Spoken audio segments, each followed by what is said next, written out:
Rewriting the narrative. The Khoisan were thinkers, innovators, and masters of survival. For too long, history books, colonial narratives, and even early anthropology painted the Khoisan as primitive, unthinking, and unintelligent, mere wanderers of the land, living a simplistic existence. That narrative is not just wrong, it is an insult to human intelligence itself. The Khoisan were not passive beings lost in time. They were masters of observation, deep thinkers, problem solvers, scientists of the wild, and innovators in ways the world is only now beginning to understand. They were not just surviving, they were thriving. They were not ignorant.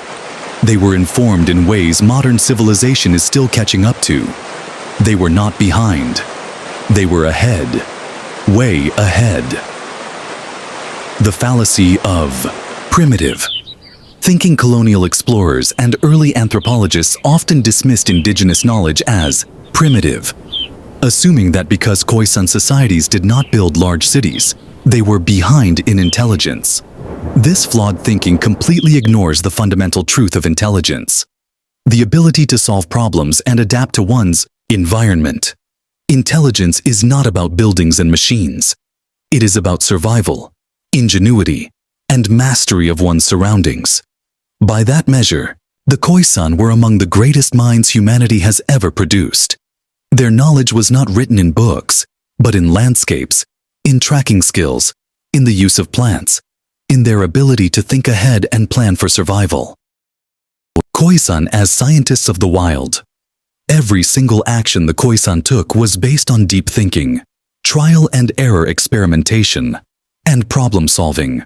Their scientific knowledge was passed down through oral traditions, making them living libraries of survival wisdom. How did the Khoisan show scientific intelligence? Botanical science.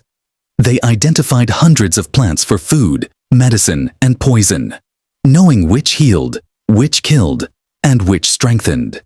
Hunting mathematics. They calculated distance, wind speed, and animal behavior with such precision that they could predict an animal's collapse after striking it with a poisoned arrow. Astronomy and timekeeping. The Khoisan read the stars, moon cycles, and seasonal shifts to guide their movements, long before modern calendars existed. Chemical warfare. Poison knowledge. Their mastery of slow-acting poisons was equivalent to early chemistry, mixing natural compounds to enhance potency.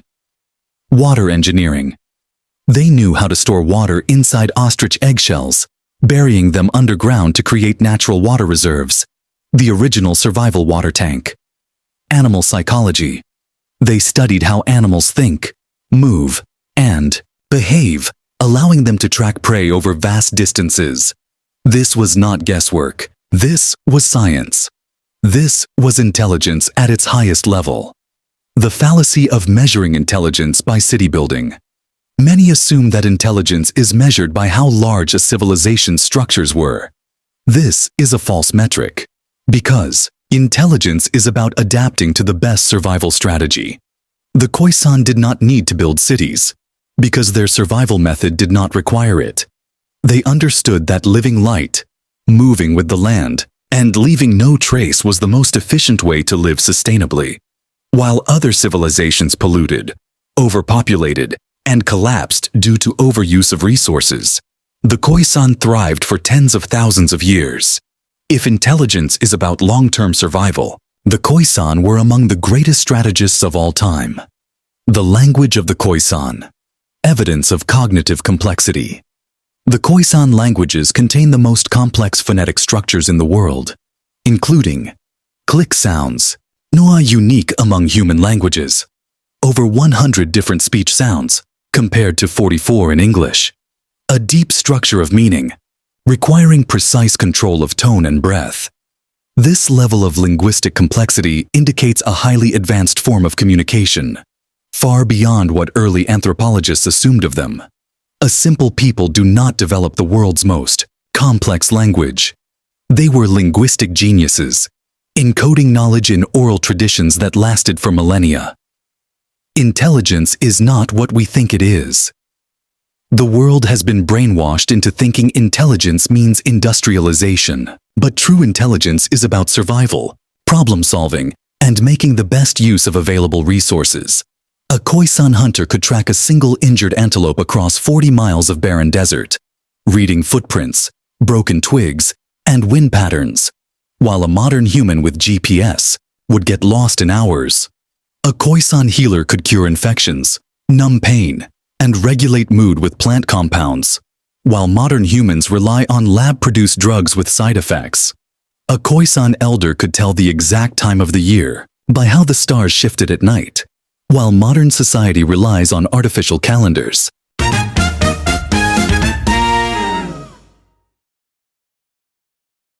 When Nelson Mandela became South Africa's first democratically elected president in 1994, his leadership symbolized a new era of unity, reconciliation, and recognition of all South African identities.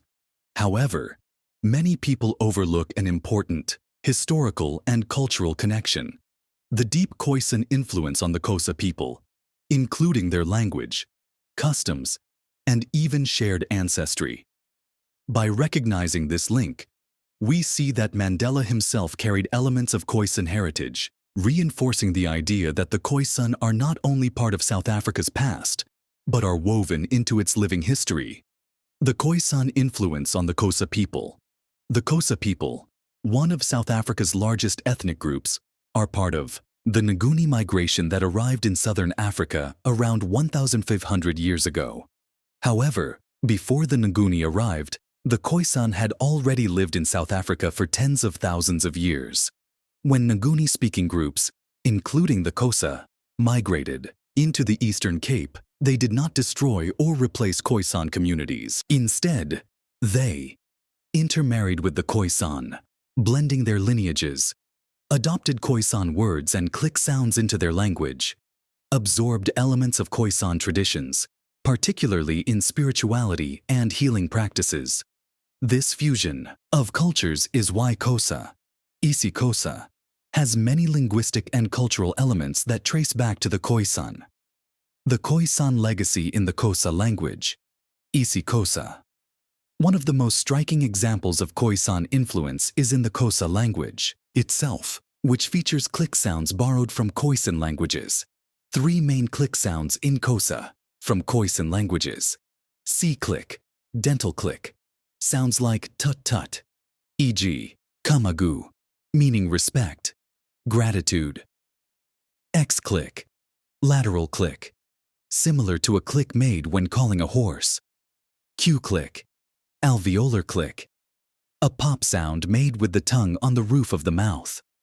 The presence of these clicks in Xhosa and Zulu is a direct result of Khoisan interaction, showing how deeply the Khoisan shaped the identity of South Africa's indigenous groups. Nelson Mandela's Xhosa Khoisan heritage. Was Nelson Mandela connected to the Khoisan? Mandela belonged to the Thembu royal family, part of the Xhosa-speaking peoples. Because the Xhosa are historically mixed with Khoisan, it is likely that Mandela had some Khoisan ancestry in his lineage. His mother tongue, isiXhosa, contained Khoisan linguistic features. The Thembu, like many Xhosa groups, adopted aspects of Khoisan spirituality and healing traditions. Thus, when Mandela became president, he carried within him the blood, language, and influence of the Khoisan people, making his leadership a continuation of Khoisan heritage in modern South Africa. The Khoisan spirit in Mandela's leadership beyond language and ancestry. Mandela embodied values that resonate deeply with Khoisan traditions. Consensus-based leadership. The Khoisan practiced direct democracy, where decisions were made collectively. Mandela followed a similar approach in bringing together diverse political, racial, and cultural groups. Respect for elders and wisdom. Just as Khoisan society was guided by elder knowledge, Mandela was influenced by the wisdom of African traditions and elders in his decision-making. Reconciliation over conflict. Instead of seeking revenge, Mandela pursued forgiveness and healing, a principle deeply embedded in Khoisan traditions of conflict resolution. Honoring the Khoisan through Mandela's presidency. Mandela's rise to power was a symbolic victory for all indigenous South Africans, including the Khoisan, who were historically marginalized under colonialism and apartheid. Key ways Mandela's leadership honored Khoisan heritage, restored dignity to all indigenous South Africans, including Khoisan descendants, promoted cultural and linguistic diversity, recognizing the importance of Khoisan languages, embedded Khoisan identity in the national symbols. Under his presidency, South Africa adopted a national coat of arms featuring Khoisan figures and a Khoisan language motto, "Diverse people unite." His leadership fulfilled the Khoisan vision of a society based on unity, mutual respect, and collective wisdom. The story of Nelson Mandela, the Xhosa people, and the Khoisan influence is a reminder that South Africa is not built on one culture, but on a fusion of indigenous identities. The Khoisan are not just a people of the past. Their language, wisdom, and influence still shape South Africa today. Mandela, as a Xhosa leader, carried Khoisan heritage into the presidency, whether through language, ancestry, or leadership philosophy. Honoring Mandela is also honoring the Khoisan, as their legacy lives on in South Africa's democracy, its language, and its national identity.